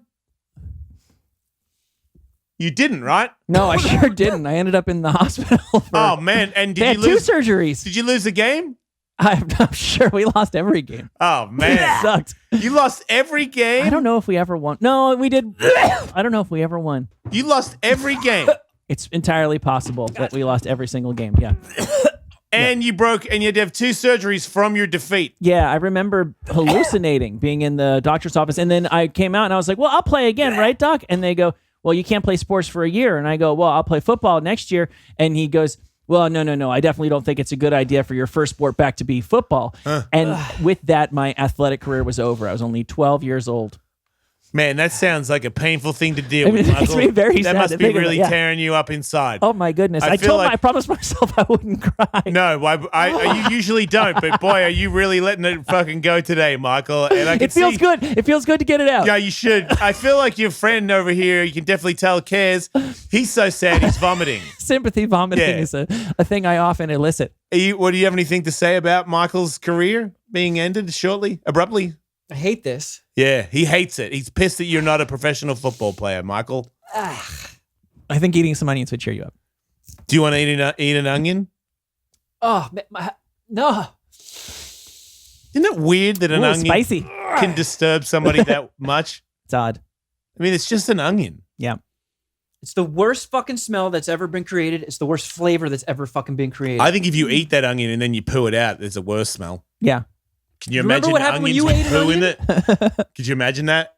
An onion with poo in like a poo onion? Does that help? The poo makes it better. Right. Wow. Wow. All right. That's enough. Okay, all right. I think we're Get good that here. out of here. 'Cause he's right. We do have to do more shows. We do. We love doing shows. We love doing podcasts. Like and subscribe. Tell everybody. And Spread the word. patreon.com/EllisMate. Oh, yeah. That's right. We got a Patreon. Kevin, you want to do the Patreon plug? What's so good about this Patreon? Yeah, yes. Patreon, you say. Yeah, we What do about it?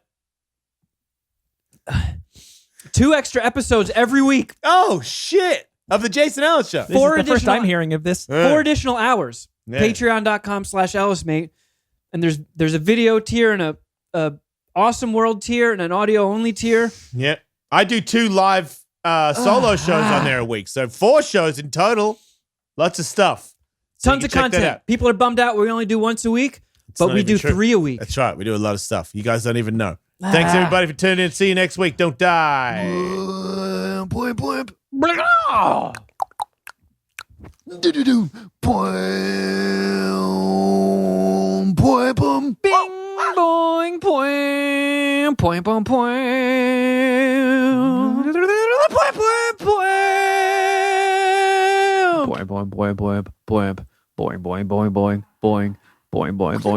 boing, boing, meow, meow, meow, meow, meow, meow, meow, meow, meow, meow, meow, meow, meow, fucking meow,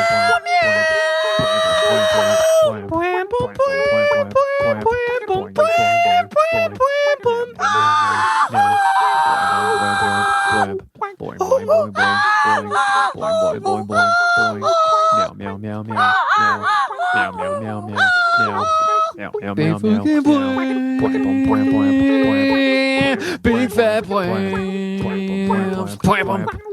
boing fucking Bing boing poing. big fat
fucking